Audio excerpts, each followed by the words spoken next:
അസുഖമില്ലാത്തൊരവസ്ഥയല്ല ആരോഗ്യം എന്ന് പറഞ്ഞു കഴിഞ്ഞാൽ. കുട്ടികളുടെ മാനസികമായിട്ടും ശാരീരികമായിട്ടും സാമൂഹികമായിട്ടുള്ള വളർച്ച, ഇത് മൂന്നും നമുക്ക് ആവശ്യമാണ്. കുഞ്ഞുങ്ങളുടെ തലയുടെ വലിപ്പം ഏതാണ്ട് ഒരു 3 വയസ്സാകുമ്പോഴേക്കും ഏതാണ്ട് 75% അധികവും കഴിഞ്ഞിരിക്കും തലയുടെ വളർച്ച. 5 വയസ്സാകുമ്പോഴേക്കും നമ്മുടെ എല്ലാ ബോൺസും ഫ്യൂസ് ചെയ്ത് നമ്മുടെ തല ഉറച്ചു കഴിഞ്ഞു, ബ്രെയിൻ്റെ വളർച്ച അവിടെ കഴിഞ്ഞു. ഈ മൊബൈൽ സ്ക്രീൻ അപ്പോൾ അല്ലെങ്കിൽ ഈ ഫോൺ അഡിക്ഷൻ കുട്ടികളുടെ ഇമോഷണൽ ഹെൽത്തിനെ എങ്ങനെയാണ് ബാധിക്കുന്നത്? ഇന്നത്തെ കാലത്ത് വേറെ തരം ഓട്ടിസം നമ്മൾ കാണുന്ന വെച്ചാൽ ഈ ഫോണുകളുടെ അമിതമായ ഉപയോഗം കാരണം കുഞ്ഞുങ്ങൾ ഈ സോഷ്യൽ കണക്റ്റഡ്നെസ്സും ഒത്തിരി വിട്ടുപോയിരിക്കുകയാണ്. ഡെലിവറി സമയത്ത് എന്തെങ്കിലും ചെറിയ കോംപ്ലിക്കേഷൻ ആയി കുഞ്ഞ് മറ്റെന്തെങ്കിലും ബുദ്ധിമുട്ട് ഉണ്ടായിട്ട് കുഞ്ഞിന്റെ വളർച്ച മൈൽ സ്റ്റോൺസിനെ എഫക്ട് ചെയ്യാം. പ്രധാനമായിട്ടൊരു കാരണം തൈറോയിഡിന്റെ ഇഷ്യൂ ഉണ്ട്. അല്ല, അത്രയും ചെറിയ ഏജിൽ കുട്ടികൾക്ക് തൈറോയിഡ് വരും. നമ്മൾ ജനിക്കുന്ന എല്ലാ കുട്ടികളും ഇപ്പൊ സ്ക്രീൻ ചെയ്യുന്നുണ്ട് ഹൈപ്പോ തൈറോയിഡിസത്തിന്. ഇന്നത്തെ കാലത്ത് ഫ്ലാറ്റിലെ ജീവിതമാണ്, അല്ലെങ്കിൽ സാഹചര്യങ്ങളില്ല, മുറ്റമില്ല, കൊണ്ടു നടക്കാനുള്ള സമയമില്ല. അപ്പൊ ഇങ്ങനെയൊക്കെ വരുമ്പോൾ തീർച്ചയായിട്ടും കുഞ്ഞിന്റെ മാനസിക വളർച്ച അതുപോലെ സാമൂഹിക വളർച്ച ഇതൊക്കെ എഫക്ട് ചെയ്യുന്ന കാര്യം തന്നെയാണ്. നമുക്ക് ഗവൺമെന്റിന് ഒരു ബുക്ക് കിട്ടിയിട്ടുണ്ട്, അമ്മയും കുഞ്ഞെന്ന് പറഞ്ഞിട്ട്. 95% അമ്മമാരും ഈ ബുക്ക് തുറന്നു നോക്കാറില്ല. കേരളത്തിലെ ഒരു 60% കുഞ്ഞുങ്ങൾക്കും അമ്മമാർക്കും അനീമിക്കാണ്. അമ്മ ഈ അയൺ ഗുളികയും കാൽസ്യം ഗുളികയും കഴിക്കുന്നത് മുലപ്പാലിലൂടെ കുഞ്ഞിന്റെ വയറ്റിലെത്തുകയാണ്. എല്ലാ കുട്ടികൾക്കും 6 മാസം തൊട്ട് 5 വയസ്സ് വരെ അയൺ സപ്ലിമെന്റ് കൊടുക്കാന്നുള്ളത് വളരെ ഇമ്പോർട്ടന്റ് ആണ്. എന്റെ അടുത്ത് 10 വരാറുണ്ട്, 9, 10 മാസമായിട്ട് കുഞ്ഞ് ഇതുവരെ കമന്നിട്ടില്ല ഡോക്ടറെ. അല്ലെങ്കിൽ ഇവർ ഏത് ലോകത്തായിരുന്നു ഞാൻ ആലോചിക്കുകയാണ്. 1 വയസ്സിൽ അമ്മയെന്ന് വിളിച്ചിരുന്ന കുഞ്ഞുങ്ങൾ 2, 3 വയസ്സ് വരുമ്പോൾ അവർ അമ്മയെ നോക്കുന്നില്ല, അമ്മയോട് കമ്മ്യൂണിക്കേറ്റ് ചെയ്യുന്നില്ല. എനിക്ക് ഏറ്റവും കൂടുതൽ പേഷ്യൻസ് എന്നെ തേടി വരുന്നത് പലപ്പോഴും ഈ ഗ്രോത്ത് ആൻഡ് ഡെവലപ്മെന്റ് എന്നുള്ളൊരു ഏരിയയാണ്.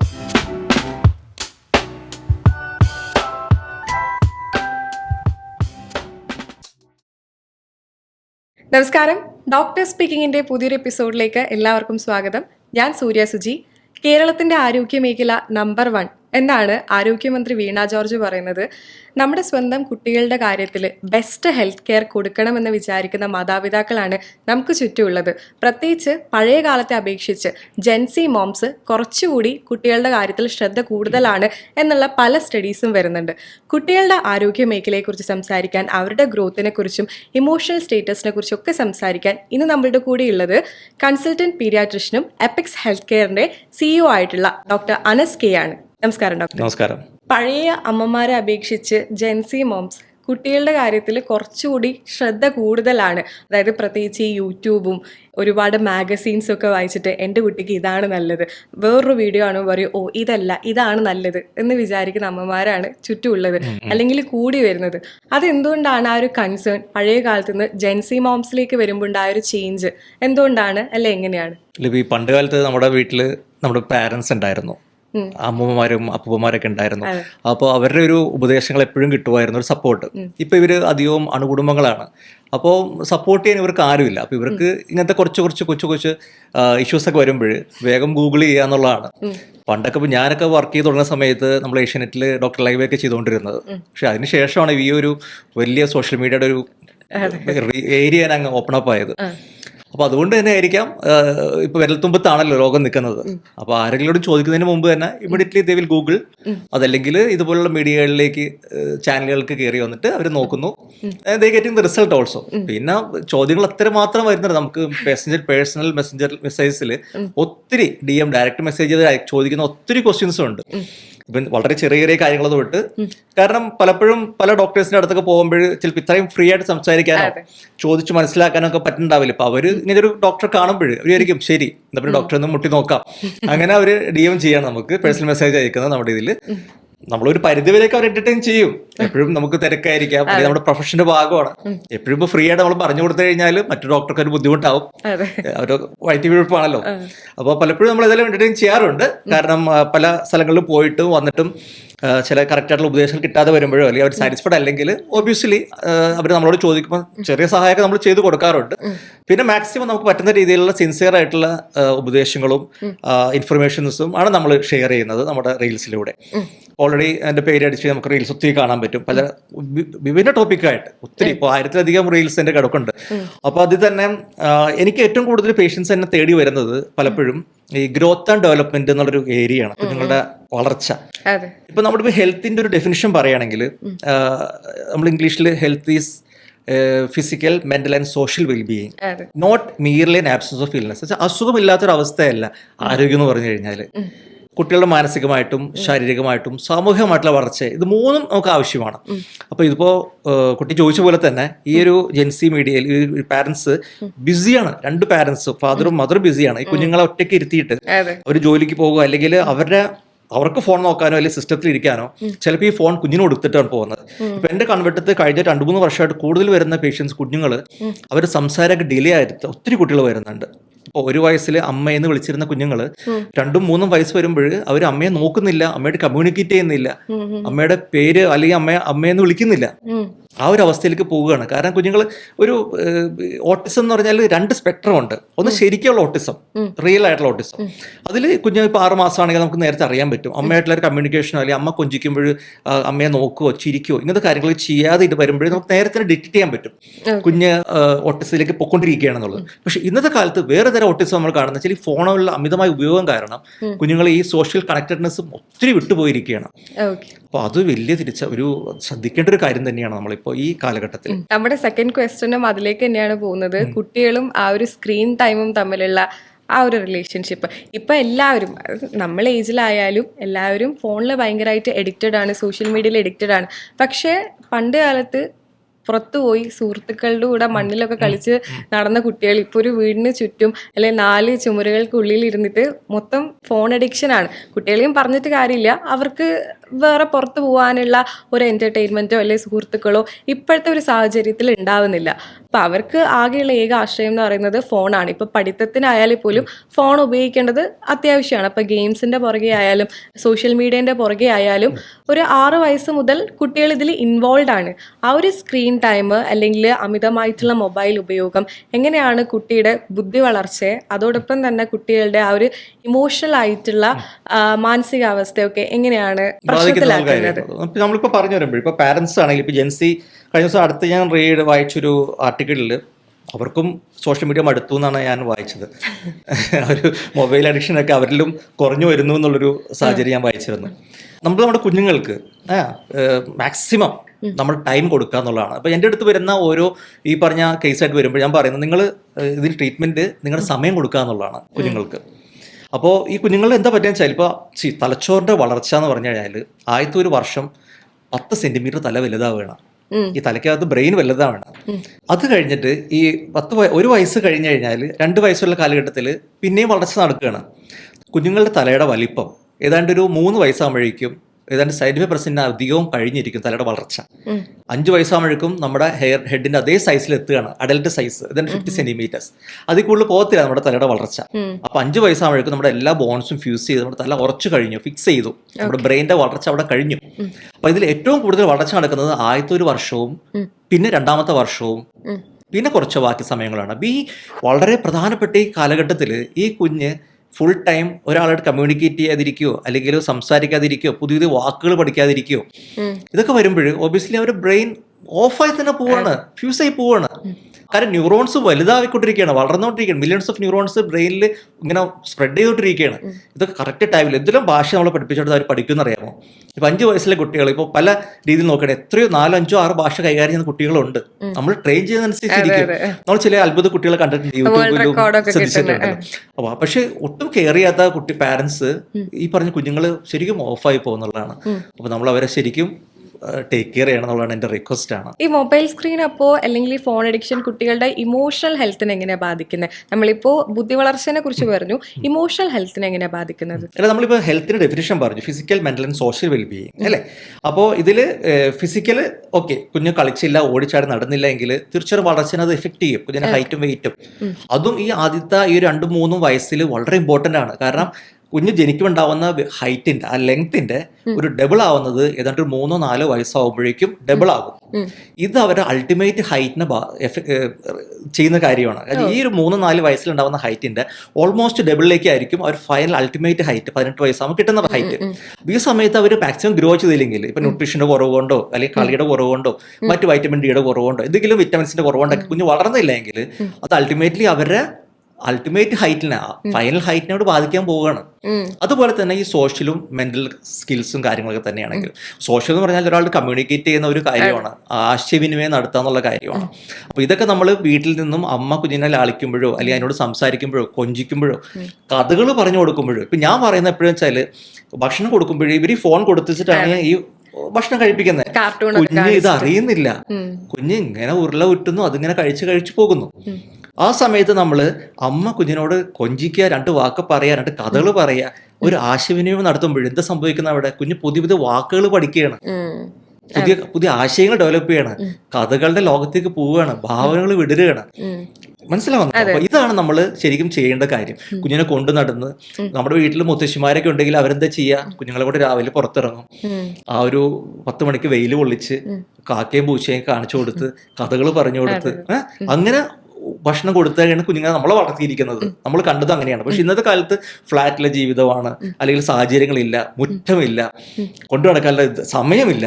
അപ്പൊ ഇങ്ങനെയൊക്കെ വരുമ്പോൾ തീർച്ചയായിട്ടും കുഞ്ഞിന്റെ മാനസിക വളർച്ച, അതുപോലെ സാമൂഹിക വളർച്ച, ഇതൊക്കെ എഫക്ട് ചെയ്യുന്ന കാര്യം തന്നെയാണ്. ഒരു കുഞ്ഞ് ജനിക്കുമ്പോൾ ഐഡിയൽ വെയിറ്റ് എന്ന് പറഞ്ഞിട്ടുള്ള ഒരു വെയിറ്റ് ഉണ്ട് അല്ലേ? ചില കുട്ടികള് വെയിറ്റ് കൂടുതലായിരിക്കും. 4 കിലോ ഒക്കെ ജനിക്കുമ്പോൾ ഉണ്ടായിട്ടുണ്ട്. ഞാൻ 4 കിലോ ഉണ്ടായിട്ടുണ്ട് ജനിക്കുമ്പോൾ, എൻ്റെ അമ്മ പറഞ്ഞിട്ടുണ്ട്. പക്ഷെ ചില കുട്ടികൾ 2 കിലോക്ക് താഴെയുള്ള കുട്ടികളും ഉണ്ട്. അപ്പോൾ വളർച്ച കുറവ്, വളർച്ച കൂടുതലാണെന്നൊക്കെ ഡോക്ടർ പറയുന്നത് കേൾക്കാം. ശരിക്കും ഒരു കുട്ടി ജനിക്കുമ്പോൾ അവരുടെ ഒരു ഐഡിയൽ വെയിറ്റ് എന്ന് പറയുന്ന ഒരു വെയിറ്റ് എത്രയാണ്? നമ്മളിപ്പോൾ ഒരു റേഷ്യോ എപ്പോഴും എല്ലാത്തിനും എല്ലാവരും ഒരുപോലെ അല്ലല്ലോ. അപ്പൊ ഹൈറ്റ് ആണെങ്കിലും ലെങ്ത് ആണെങ്കിലും എല്ലാ കാര്യത്തിനും അതിൻ്റെതായ ഒരു റേഞ്ച് നമ്മൾ കൊടുക്കുന്നുണ്ട്. അപ്പൊ ഒരു ഓൺ ആൻ ആവറേജ് ഒരു 2.5 കിലോ ടു 3.5 കിലോ ഇതാണ് ജനിക്കുമുണ്ടാവുന്ന ഒരു നോർമൽ വെയിറ്റിന്റെ ഒരു വിഡ്ത് സ്പാൻ നമ്മൾ പറയുന്നത്. ഈ 2.5 താഴെ വന്നു കഴിഞ്ഞാലും 3.5 മേളിൽ വന്നാലും നമ്മൾ ആ വെയിറ്റ് ഒന്നുകിൽ ഓവർ വെയിറ്റ് അല്ലെങ്കിൽ അണ്ടർ വെയിറ്റ് എന്നുള്ള പറയുന്നത്. ഇനി ഈ വെയിറ്റ് നമുക്ക് തുടങ്ങാം. ഈ 2.5 കിലോ 3 കിലോ ജനിക്കുമ്പോണ്ടാവുന്ന കുഞ്ഞിന്റെ വെയിറ്റ് ഇപ്പൊ എല്ലാ കുട്ടികളും ഒരുപോലെ ആവില്ല. 1 വയസ്സാകുമ്പോഴും അല്ലെങ്കിൽ 6 മാസം ആകുമ്പോഴും നമ്മൾ പറയാന്ന് വെച്ചാല് 6 മാസം ആകുമ്പോഴേക്കും ഈ ജനിച്ച വെയിറ്റിന്റെ ഇരട്ടി ആവണം എന്നുള്ളതാണ്. അപ്പൊ 3 കിലോ ജനിക്കുമ്പോണ്ടായ കുട്ടിയുടെ വെയിറ്റ് 6 കിലോ ആവാം. അസോ 2.5 കിലോ ഉള്ള കുട്ടിയുടെ വെയിറ്റ് 5 കിലോ ആവാം. എല്ലാവരും ഒരുപോലെ ആവണമെന്നില്ല. നല്ലപോലെ പാല പിടിച്ച് വളർന്ന കുട്ടികൾ കുറച്ചുകൂടി വെയിറ്റ് വെച്ച് നമ്മൾ കണ്ടിട്ടുണ്ട്. ചബ്ബി ആയിട്ടിരിക്കുന്ന ക്വസ്റ്റ്യൻസ് അതിലേക്ക് പോകുന്നതിന് എനിക്ക് മനസ്സിലായി, ചബ്ബി ആയിരിക്കുന്ന കാര്യങ്ങൾ എങ്ങനെയാന്നുള്ളത്. അതിലേക്ക് നമുക്ക് വരാം. അപ്പൊ ഈ ഒരു വെയിറ്റ് നമ്മൾ ഉദ്ദേശം ജനിക്കുന്ന വെയിറ്റിന്റെ 2 ഇരട്ടി വെയിറ്റ് 6 മാസവും, 3 ഇരട്ടി വെയിറ്റ് 1 വയസ്സിലും, 4 ഇരട്ടി വെയിറ്റ് 2 വയസ്സാകുമ്പോഴേക്കും ആവണം. അപ്പൊ നമ്മൾ പാരന്റ്സ് പ്രത്യേകം ശ്രദ്ധിക്കേണ്ട കാര്യം, നമുക്ക് ഗവൺമെന്റിൽ ഒരു ബുക്ക് കിട്ടിയിട്ടുണ്ട്, അമ്മയും കുഞ്ഞെന്ന് പറഞ്ഞിട്ട്. കേരളത്തിലെ 95% അമ്മമാരും ഈ ബുക്ക് തുറന്നു നോക്കാറില്ല. ഈ ബുക്ക് കുത്തിവയ്പ്പിന് വേണ്ടി മാത്രം കൊണ്ടുപോകും, കുത്തിവയ്പ്പ് എടുക്കും, തിരിച്ചു കൊണ്ടുവന്ന് കയ്യിൽ വെക്കും. ഒത്തിരി റിസർച്ച് ഒക്കെ നടത്തി വളരെ മനോഹരമായിട്ട് നമ്മുടെ കേരള സർക്കാർ പബ്ലിഷ് ചെയ്തിട്ട് എല്ലാ അമ്മമാർക്കും അവർ പ്രഗ്നൻസി രജിസ്റ്റർ ചെയ്യുമ്പോൾ കൊടുക്കുന്ന ഒരു ബുക്കാണ്. ഈ ബുക്ക് ദയവ് ചെയ്ത് എന്നെ ശ്രമിക്കുന്ന എല്ലാവരും ഇന്ന് തുറന്നു നോക്കണം. ആ ബുക്കിൻ്റെ അകത്ത് കുഞ്ഞിൻ്റെ ഓരോ വളർച്ചയും, ഈ കുഞ്ഞു പറഞ്ഞ പോലെ മാനസിക വളർച്ച, ശാരീരിക വളർച്ച എല്ലാം അതിൽ പടങ്ങൾ കൊടുത്തിട്ടുണ്ട്. കുഞ്ഞ് 3 മാസത്തിൽ എന്ത് ചെയ്യണം, 6 മാസത്തിൽ എന്ത് ചെയ്യണം, 1 വയസ്സിൽ എന്ത് ചെയ്യണം എന്നൊക്കെയുള്ള വിത്ത് പിക്ചർ. ഈ പടത്തിൽ ആരൊക്കെ പടം കൊടുത്തിട്ടുണ്ട്? അച്ഛൻ്റെ പടം, അമ്മയുടെ പടം, മുത്തച്ഛൻ്റെ പടം, മുത്തശ്ശിയുടെ പടം, അവരെ കുഞ്ഞുങ്ങളെ കൊണ്ടുനടക്കുന്നതും ഇരുത്തുന്നതും കളിപ്പിക്കുന്നതൊക്കെ പടങ്ങളെ കൊടുത്തിരിക്കുന്നത്. അപ്പൊ ഇത് കൂട്ടമായിട്ടുള്ള ഉത്തരവാദിത്തമാണ്. അമ്മയുടെ മാത്രം ഉത്തരവാദിത്തമല്ല, അച്ഛൻ്റെയും അമ്മയുടെയും മുത്തശ്ശൻ്റെയും മുത്തശ്ശിയുടെയും എല്ലാവരും ഉത്തരവാദിത്തമാണ്. ഈ ബുക്കിൽ എഴുതിയിട്ടുണ്ട്, കുഞ്ഞ് ചെയ്യുന്ന കാര്യങ്ങൾക്ക് നേരെ ടിക്ക് രേഖപ്പെടുത്തുക. ഇന്നേ വരെ ഒരു അമ്മമാര് പോലും ആ ബുക്കിൽ ടിക്ക് ഇട്ടിന്റെ അടുത്തേക്ക് വന്നിട്ടില്ല. നമ്മുടെ കേരളത്തിലെ ഓരോ പഞ്ചായത്തിലും ഓരോ വാർഡിലും ഒരു അംഗനവാടിയുണ്ട്. ഈ ബുക്ക് എഴുതിയിരിക്കുന്നത് നമ്മൾ അതിലൊരു ഗ്രോത്ത് ചാർട്ടുണ്ട്, കുഞ്ഞിന്റെ ഹൈറ്റും വെയിറ്റും മാർക്ക് ചെയ്യാൻ. അത് നമ്മൾ എല്ലാ മാസവും ആ അടുത്തുള്ള അംഗനവാടി പോയിട്ട് അവരെ കൊണ്ട് വെയിറ്റ് ചെക്ക് ചെയ്യിച്ച് അതിൽ ടിക്ക് ഇടണം, അല്ലെങ്കിൽ മാർക്ക് ചെയ്യിക്കണം ആ ഗ്രാഫിൽ. അപ്പൊ കുഞ്ഞ് ഗ്രീനിൽ കൂടെയാണോ കറക്റ്റ് അപ്രോപ്രിയേറ്റ് വെയിറ്റിൽ കൂടെയാണോ പോകുന്നത് അറിയാൻ പറ്റും നമുക്ക്. അപ്പൊ ജനിക്കുമുള്ള വെയിറ്റ് മാർക്ക് ചെയ്യുന്നു, 1 മാസം കഴിയുമ്പോൾ മാർക്ക് ചെയ്യുന്നു, 2. അപ്പൊ നമുക്കറിയാം കുഞ്ഞ് ട്രാവൽ ചെയ്യുന്ന വെയിറ്റ് ഓക്കെ ആണെന്നുള്ളത്. നമ്മുടെ നാട്ടിൽ എന്നാലും അണ്ടർ വെയിറ്റ് കുട്ടികൾ ഒത്തിരിയുണ്ട്, പല കാരണങ്ങൾ കൊണ്ടാവാം കേട്ടോ. അപ്പൊ അത് ഈ സോൺ, താഴത്തെ യെല്ലോ സോണിലേക്കോ റെഡ് സോണിലേക്കോ കുഞ്ഞ് വീഴും നമുക്ക് തിരിച്ചറിയാൻ പറ്റും. എയർലി നമുക്ക് അറിയാൻ പറ്റും കുഞ്ഞ് താഴേക്ക് പോകണം എന്നുള്ളത്. ഞാൻ പറഞ്ഞു, തലച്ചോറ വളർച്ച ആദ്യത്തെ വർഷം വളരെ ഇമ്പോർട്ടന്റ് ആണെന്നുള്ളതാണ്. 10 സെന്റിമീറ്റർ തല വലുതാവുന്നത്, മാക്സിമം വളർച്ച തലയുടെ അറ്റൈൻ ചെയ്യുന്ന ആദ്യത്തെ വർഷമാണ്. ഈ സമയത്ത് കുഞ്ഞിനെ വെയിറ്റ് ഇല്ല, കുഞ്ഞ് പോഷകക്കുറവ് അനുഭവപ്പെടുകയാണെങ്കിൽ തീർച്ചയായിട്ടും അത് കുഞ്ഞിന്റെ ഭാവിയെ എഫക്ട് ചെയ്യും. അപ്പൊ ഈ ബുക്ക് എല്ലാവരും ഇന്ന് വായിക്കണം, തുറന്നു നോക്കണം. എല്ലാ മാസവും ഇപ്പൊ നിങ്ങൾക്കൊരു പീഡിയാട്രിസ്റ്റിന്റെ അടുത്ത് പോകാൻ പറ്റിയില്ലെങ്കിലും തൊട്ടടുത്ത് 1 കിലോമീറ്ററിനുള്ളിൽ തന്നെ അംഗനവാടിയുണ്ട്. അവിടെ ചെന്നിട്ട് അവിടെ നിന്ന് ആശാ വർക്കർമാരെ കൊണ്ട് ആ ബുക്കിൽ നമ്മൾ കുഞ്ഞിന്റെ വെയിറ്റ് നോക്കിയിട്ട് അതിൽ പ്ലോട്ട് ചെയ്യണം. ഇന്നോട് നിങ്ങൾ അവരെ കൊണ്ട് പണിയെടുപ്പിക്കണം. ഇത് എനിക്ക് തോന്നുന്നു എല്ലാ അമ്മമാർക്കും ഒരു പുതിയ മെസ്സേജ് ആണ്. കാരണം നിങ്ങൾ അംഗനവാടി പോയിട്ട് അവരെ കൊണ്ട് പണിയെടുപ്പിക്കണം. അവർ ഫോൺ വിളിച്ച് ചോദിച്ചാൽ പറഞ്ഞു കൊടുക്കരുത് കുഞ്ഞിന്റെ വെയിറ്റും ഹൈറ്റും ലെങ്ത്തും. ഒന്നുകിൽ അവരോട് പറഞ്ഞ് നിങ്ങൾ ഇങ്ങോട്ട് പോയോ, ഞാൻ അങ്ങോട്ട് വരാം. നേരിട്ട് പോയി കോൺടാക്ട് ചെയ്ത്, ഇനി അവിടെ വെയ് മെഷീൻ ഇല്ലെങ്കിൽ മെമ്പറോട് പറഞ്ഞിട്ട് വെയ് മെഷീൻ മേടിപ്പിക്കണം. എന്നിട്ട് കുഞ്ഞിന്റെ വെയിറ്റ് ചെക്ക് ചെയ്തിട്ട് ആ ഗ്രാഫിൽ പ്ലോട്ട് ചെയ്യണം. നമ്മൾ ഉദ്ദേശിക്കുന്നത് ആദ്യത്തെ ഈ ബുക്കിന്റെ അവസാന പേജിൽ മിനിസ്റ്റർ ഫോട്ടോ ആണ് ബാക്ക് കവറിൽ. ഉദ്ദേശിക്കുന്നത് കുഞ്ഞിന്റെ ഫൗണ്ടേഷൻ ആണ്. ആദ്യത്തെ ഒരു 3 വർഷം എന്ന് പറഞ്ഞ കുഞ്ഞിന്റെ നമ്മൾ പറയുന്നത് ആദ്യത്തെ 1000 ദിവസം. 1000 ദിവസം എന്ന് പറഞ്ഞാൽ അമ്മയുടെ വയറ്റിലുള്ള ആ 8, 9, 10 മാസം, അതിനുശേഷം ജനിച്ചു കഴിഞ്ഞിട്ടുള്ള ഫസ്റ്റ് ഇയറും സെക്കൻഡ് ഇയറും, ഇത് മൂന്ന് ചേർക്കുമ്പോഴാണ് 1000 ദിവസം കിട്ടുന്നത്. ഈ 1000 days in child's life is foundation ആണ്, ബേസിക്. അവിടെ നിന്നാണ് പിന്നെ വളർച്ച, ഭാവി. അപ്പോൾ ഇത് നമ്മൾ കൂടുതൽ ശ്രദ്ധിക്കണം. അപ്പോൾ ഈ ബുക്കിൽ വിത്ത് പിക്ചർ കുഞ്ഞ് എന്തൊക്കെ ചെയ്യണം എന്നുള്ളത് അതിൽ കുറച്ച് റൈറ്റിങ്സ് ഉണ്ട്. അപ്പോൾ അത് നമുക്ക് മനസ്സിലാൻ പറ്റും. കുഞ്ഞിന് എവിടെയെങ്കിലും ഡിലേ ഉണ്ടെങ്കിൽ, ഇപ്പോൾ കുഞ്ഞ് അമ്മേനെ നോക്കുന്നില്ല, ചിരിക്കുന്നില്ല, അല്ലെങ്കിൽ 6 മാസമായിട്ട് കമന്നിട്ടില്ല. എൻ്റെ അടുത്ത് പലരും വരാറുണ്ട് 9, 10 മാസമായിട്ട് കുഞ്ഞ് ഇതുവരെ കമന്നിട്ടില്ല ഡോക്ടറെ, 1 വയസ്സായിട്ട് പോലും വരുന്ന ആൾക്കാരുണ്ട്. അല്ലെങ്കിൽ ഇവർ ഏത് ലോകത്തായിരുന്നു ഞാൻ ആലോചിക്കുകയാണ്. ഈ ബുക്കിൽ എഴുതിയിട്ടുണ്ട്. അല്ലെങ്കിൽ അവർക്ക് മറ്റൊരു കാണാൻ പറ്റും, മറ്റുള്ള കുട്ടികൾ ചെയ്യുന്ന ആൾക്കാർ ഉദ്ദേശിച്ച് ഒരു 6 മാസം 7 മാസം റഫിൽ കുഞ്ഞുങ്ങൾ കമന്ന് തല ഉയർത്തുന്ന ഒരു സമയം കഴിഞ്ഞിട്ടുണ്ടാവും. അപ്പോൾ ഡെലിവറി സമയത്ത് എന്തെങ്കിലും ചെറിയ കോംപ്ലിക്കേഷൻ ആയി കുഞ്ഞ് മറ്റെന്തെങ്കിലും ബുദ്ധിമുട്ടും ഉണ്ടായിട്ട് കുഞ്ഞിന്റെ വളർച്ച മൈൽ സ്റ്റോൺസിനെ എഫക്ട് ചെയ്യാം. പ്രധാനമായിട്ടൊരു കാരണം തൈറോയിഡിന്റെ ഇഷ്യൂ ഉണ്ട്. പലപ്പോഴും കുഞ്ഞിന് കോൺസ്റ്റിപ്പേഷൻ ഉണ്ടാവും, കുഞ്ഞിന്റെ മൈൽ സ്റ്റോൺസ് ഡിലേ ആവും. അപ്പോൾ കോൺസ്റ്റിപ്പേഷൻ ഉണ്ടാവും, മലബന്ധം ഉണ്ടാവും. അതിനെ ചികിത്സിക്കുക പോയിട്ട് മലബന്ധത്തിന് മരുന്ന് കൊടുക്കുന്ന സാഹചര്യമാണ്. പക്ഷെ അവർ തിരിച്ചറിയുന്നില്ല ഈ മലബന്ധത്തിന് പ്രധാന ഒരു കാരണം എന്താണ്? ഒരുപക്ഷെ ഹൈപ്പോതൈറോയിഡിസം ആയിരിക്കാം. അപ്പോൾ നമ്മൾ പറയുന്നത് വെച്ചാൽ ഈ കുഞ്ഞ് ഇപ്പോൾ ഒരു 5 വയസ്സിന് ശേഷമാണ് തൈറോയിഡ് ഡെവലപ്പ് ചെയ്യണമെങ്കിൽ കുഞ്ഞിന്റെ വളർച്ചയെ എഫക്ട് ചെയ്യും, ഹൈറ്റ് വയ്ക്കത്തില്ല. പക്ഷേ ഈ 2-3 വയസ്സ്, ഞാൻ പറയും തലച്ചോറ് വലുതാണ് സമയമാണ് മാക്സിമം, ഈ സമയത്ത് ഹൈപ്പോതൈറോയിഡിസം കുഞ്ഞിനെ എഫക്ട് ചെയ്തിട്ടുണ്ടെങ്കിൽ കുഞ്ഞിനെ എഫക്ട് ചെയ്യാൻ പോകുന്നത് ബ്രെയിൻ ഗ്രോത്ത് ആണ്. അപ്പോഴൊക്കെ ബ്രെയിൻ ഏറ്റവും കൂടുതൽ വരുന്ന സമയം. പലരും ചോദിക്കുന്ന ചോദ്യം ഇതാണ്, കുഞ്ഞുങ്ങൾക്ക് തൈറോയിഡ് വരാമോ എന്നുള്ളത്. അല്ല, അത്രയും ചെറിയ ഏജിൽ കുട്ടികൾക്ക് തൈറോയിഡ് വരും. നമ്മൾ ജനിക്കുന്ന എല്ലാ കുട്ടികളും ഇപ്പൊ സ്ക്രീൻ ചെയ്യുന്നുണ്ട് ഹൈപ്പോതൈറോയിഡിസത്തിന്. നമ്മുടെ നാട്ടിൽ എല്ലാ ഹോസ്പിറ്റലുകളിലും ഇന്ത്യയിൽ എല്ലാ കുട്ടികളും സ്ക്രീൻ ചെയ്യുന്നുണ്ട്. ഹിയറിംഗ് ടെസ്റ്റ് സ്ക്രീൻ ചെയ്യുന്നു, വിഷൻ നോക്കുന്നു, നമ്മൾ ഈ പറഞ്ഞ തൈറോയിഡിന്റെ കാര്യം നോക്കുന്നു, എല്ലാ റെഡ് ആയി അങ്ങനെ പല കാര്യങ്ങളും നമ്മൾ നോക്കുന്നുണ്ട്. പിന്നെ ചില മെറ്റബോളിക് ഡിസോർഡേഴ്സ് ഉണ്ടോ നോക്കുന്നുണ്ട്. ആ കൂട്ടത്തിൽ ഏറ്റവും ഇമ്പോർട്ടന്റ് ആയിട്ട് നോക്കുന്ന കാര്യം തൈറോയിഡ് ആണ്, ഹൈപ്പോതൈറോയിഡിസം. അതുണ്ടാവാം. അപ്പൊ അതിന്റെ ഒരു പ്രധാന കാരണം ഈ കോൺസ്റ്റിപ്പേഷൻ ആണ്. അപ്പൊ ഈ ഒരു കാരണം നമുക്ക് കുഞ്ഞുങ്ങളുണ്ടെങ്കിൽ അവർ എഫക്ട് ചെയ്യാൻ പോകുന്നത് അവരുടെ ബ്രെയിനാണ്. ചുറ്റുപാടത്ത് ഒന്നുമാത്രം കുട്ടികൾ നമ്മൾ കാണുന്നു. ഞാനും ഒരു അസോസിയേഷൻ വർക്ക് ചെയ്യുന്നുണ്ട്, ഒരു NGOക്ക് വേണ്ടി. അതിൽ ഒന്നുമാത്രം ഭിന്നശേഷി കുട്ടികൾ വരുന്നുണ്ട്. ഈ കുട്ടികൾ അധികം മിക്കവാറും കുട്ടികൾ നമുക്ക് മനസ്സിലാക്കാൻ പറ്റുന്നത് തൈറോയിഡിന്റെ ഒരു ഇഷ്യൂ ഉണ്ട്. അപ്പൊ ഈ കുഞ്ഞുനാളിൽ അവർ ഈ തൈറോയിഡ് ഒന്ന് സ്ക്രീൻ ചെയ്ത്, ഇനി അത് ഉണ്ടായിരുന്നെങ്കിൽ, പണ്ട് സ്ക്രീനിങ് ഉണ്ടായില്ല, ഇപ്പൊ സ്ക്രീനിങ് ഉണ്ട്, അതുകൊണ്ട് ഭാഗ്യം. എന്നാൽ അത് കഴിഞ്ഞ ശേഷവും ഏത് പ്രായത്തിലും ഹൈപ്പോതൈറോയിഡിസം വരാം. വന്നു കഴിഞ്ഞാൽ കുട്ടിയുടെ ബ്രെയിനെയാണ് ആദ്യം എഫക്ട് ചെയ്യുന്നത്, അവരുടെ ബുദ്ധിവികാസത്തെ എഫക്ട് ചെയ്യുന്നത്. മെന്റലി റിട്ടയർഡ് ആയി പോകും കുഞ്ഞ്.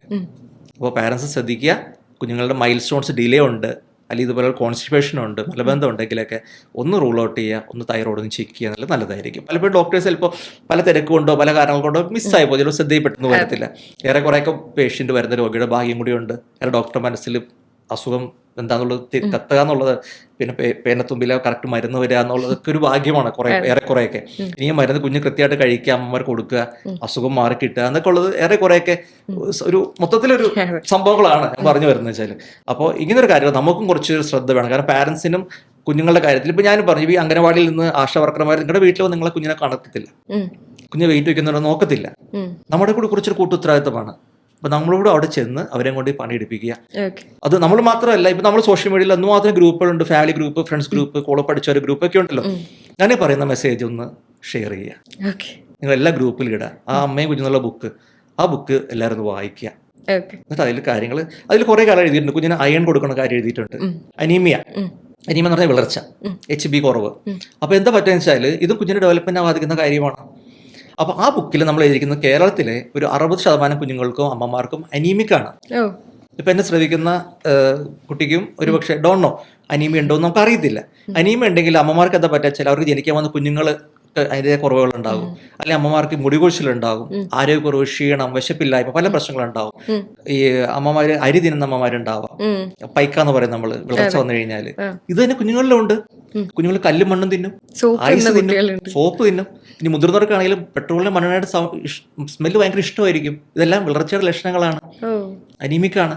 മനസ്സിലാകുന്നുണ്ടോ? അപ്പൊ നമ്മൾ ഈ കുഞ്ഞുങ്ങൾ ഈ പേപ്പർ തിന്നുമ്പോഴോ മതിൽ പൊളിച്ച് തിന്നുമ്പോഴോ പെൻസിൽ കടിക്കുമ്പോഴോ ഒക്കെ ഇതിന്റെ ഒരു കാരണം. അപ്പൊ നമ്മളിത് പ്രിവെന്റ് ചെയ്യാൻ വേണ്ടി നമ്മുടെ നാട്ടിൽ ഇപ്പൊ ഈ ബുക്കിൽ എഴുതിയിരിക്കുന്നത് 6 മാസം തൊട്ട് 5 വയസ്സുള്ള എല്ലാ കുട്ടികൾക്കും ആഴ്ചയിൽ 2 ദിവസം അയൺ തുള്ളി മരുന്ന് കൊടുക്കണമെന്നുള്ളതാണ്. ഇത് ആ ബുക്ക് വായിച്ചാലേ അറിയത്തുള്ളൂ, ഒരാളും കൊടുക്കാറില്ലത്. ശരി, നമ്മൾ കേട്ടിരിക്കുന്നത് 6 മാസത്തിന് മുമ്പ് 1 മാസം 2 മാസം കൊടുത്തു എന്ന് പറയും ഡോക്ടേഴ്സ്, പിന്നില്ല. ചിലർ അതിനുശേഷം ചിലപ്പോൾ കൊടുത്തു. പക്ഷെ ഈ ഒരു കൃത്യമായിട്ട് എല്ലാ കുട്ടികൾക്കും 6 മാസം തൊട്ട് 5 വയസ്സ് വരെ അയൺ സപ്ലിമെന്റ് കൊടുക്കുക എന്നുള്ളത് വളരെ ഇമ്പോർട്ടന്റ് ആണ്. അതുകൂടാതെ തന്നെ ആ ബുക്കിൽ കൃത്യമായിട്ട് എഴുതിയിട്ടുണ്ട്, അവസാന പേജിൽ മൂലി കിട്ടുന്ന അമ്മമാര് 6 മാസം വരെ അയൺ ഗുളിക കഴിക്കണം എന്നുള്ളതാണ്. ഇത് അമ്മയ്ക്ക് മാത്രമല്ല, കുഞ്ഞിനും കൂടിയാണ്. കാരണം ആ സമയത്ത് നമ്മൾ 6 മാസം വരെ അയൺ കുഞ്ഞിന് കൊടുക്കുന്നില്ല. അമ്മ ഈ അയൺ ഗുളികയും കാൽസ്യം ഗുളികയും കഴിക്കുന്നത് മുലപ്പാലിലൂടെ കുഞ്ഞിന്റെ വയറ്റിലെത്തുകയാണ്. മനസ്സിലാവുന്നുണ്ട്. അപ്പൊ അത് കുഞ്ഞിനോട് ഗുണം കിട്ടാൻ വേണ്ടിയാണ് നമ്മോട് കഴിക്കാൻ പറയുന്നത്. പക്ഷെ പല അമ്മമാരും യങ് ആയിട്ടുള്ളത്, ഈ പറഞ്ഞ പുതിയ അമ്മമാർ, ജെൻസി എന്ന് പറഞ്ഞ ആൾക്കാർക്ക് വരുമ്പോൾ നമ്മൾ ചോദിക്കുമ്പോൾ അവർ ചിരിച്ചിട്ട് അവർ ഇല്ല കഴിക്കുന്നില്ല ഡോക്ടറെ, എക്സ്ക്യൂസ് ആണ്. അപ്പൊ നമ്മളവരോട് ഉപദേശിച്ചതും കുഞ്ഞിന് വേണ്ടി കൂടിയാണ് കഴിക്കാൻ വേണ്ടി പറയാറുണ്ട്. അതുപോലെ മുലയൂട്ടിൽ കഴിഞ്ഞാലും 6 മാസം, മുലയൂട്ടിൽ കഴിയല്ല, 6 മാസം കഴിയുമ്പോൾ നമ്മൾ കുഞ്ഞിന് ഫുഡ് കൊടുത്ത് തുടങ്ങുമല്ലോ. അതിനുശേഷം ഈ അമ്മമാര് വീക്ക്ലി വൺസ് എങ്കിലും അയൺ ഗുളിക കഴിക്കണം. കഴിക്കാറുണ്ടോ? ആഴ്ചയിൽ കേരളത്തിലുള്ള എല്ലാ പെൺകുട്ടികളും, എന്നുവെച്ചാൽ ഒരു കൗമാരം പ്രായത്തോട്ട് 45 വയസ്സ് വരെയുള്ള എല്ലാ പെൺകുട്ടികളും അമ്മമാരും ആഴ്ചയിൽ ഒരു അയൺ ഗുളിക വെച്ച് കഴിക്കണമെന്നാണ്. കാരണം 60% അനിമിക്കാണ്, ഞാൻ നേരത്തെ പറഞ്ഞ പോലെ. അപ്പോൾ ആ ഒരു എന്തെങ്കിലും കുറവുകളുണ്ടെങ്കിൽ അത് നികത്താൻ വേണ്ടിയാണ്. കാരണം നമുക്ക് പീരീഡ്സ് ഉണ്ടാവും, മാസത്തിൽ ബ്ലഡ് നഷ്ടപ്പെടുന്നു. അതിലിപ്പോൾ നമ്മളത് ഓവർലാപ്പ് ചെയ്യണമെങ്കിൽ നമ്മൾ പറയുന്നത് ഇപ്പോൾ ഈ കൗമാര പ്രായക്കാരോട് പറയുന്നത് വെച്ചാൽ നിങ്ങൾ ആഴ്ചയിലല്ല ദിവസത്തിൽ ഒരു പിടി ചീര തിന്നാൽ മതി. ഒരു പിടി ചീര, ആ ഒരു ദിവസത്തെ റിക്വയർമെന്റ് അയൺ മീറ്റ് ചെയ്യുന്നുണ്ട്. എത്ര കുട്ടികൾ അയൺ ചീര കഴിക്കും? കഴിക്കത്തില്ല. അപ്പോൾ സ്കൂളിൽ പിന്നെ ഇപ്പോൾ നമ്മുടെ എല്ലാ ഗവൺമെന്റ് സ്കൂളിലും സ്ഥലങ്ങളിലൊക്കെ ഗിവിങ് അയൺ ടാബ്ലറ്റ്സ് തിങ്കളാഴ്ച ദിവസങ്ങളിൽ ഏതൊരു ദിവസം ഫിക്സ് ചെയ്തിട്ട് കൊടുക്കുന്നുണ്ട്. പല കുട്ടികളും ആ ഗുളിക ചിലർക്ക് ഇഷ്ടപ്പെടില്ല, ടേസ്റ്റ് കൊണ്ടോ അല്ലെങ്കിൽ അതിൻ്റെ ഒരു പ്രശ്നങ്ങളൊക്കെ വരുന്നുണ്ട്. പലപ്പോഴും പല കുട്ടികൾ കളയുക ചെയ്യുന്നത്. അപ്പോൾ അതുകൊണ്ട് ഇനി അങ്ങനെ ബുദ്ധിമുട്ടുള്ള കുട്ടികളാണെങ്കിൽ വേറെ മേടിച്ച് കഴിക്കുക. അതല്ല ഇനി ബുദ്ധിമുട്ടൊന്നും ഇല്ലാത്തൊരു ആ ഗുളിക കളയാതിരിക്കുക. ആ സർക്കാർ തന്ന ഗുളിക ആഴ്ചയിൽ ഒരു ഗുളിക കുഞ്ഞുങ്ങൾ കഴിക്കുക. അയൺ മീറ്റ് ചെയ്തോളൂ ഏറെക്കുറെ. ഇനി നമുക്ക് കുറവുണ്ട്, അനീമിക് ആണെന്ന് അറിയണമെങ്കിൽ ഈ പറഞ്ഞ ഈ കല്ലും മണ്ണ് നിന്ന കുട്ടികൾ, പേപ്പർ ഇന്ന കുട്ടികൾ അങ്ങനെയുള്ളുണ്ടെങ്കിൽ തീർച്ചയായും നമ്മൾ കറക്ഷൻ കൊടുക്കണം. അത് പക്ഷേ നമ്മൾ അയണും ബി കോംപ്ലക്സും സിങ്കും വിറ്റാമിൻ സി ഒക്കെ ചേർത്ത് കൊടുത്താൽ മാത്രമേ കറക്റ്റ് ആവത്തുള്ളൂ.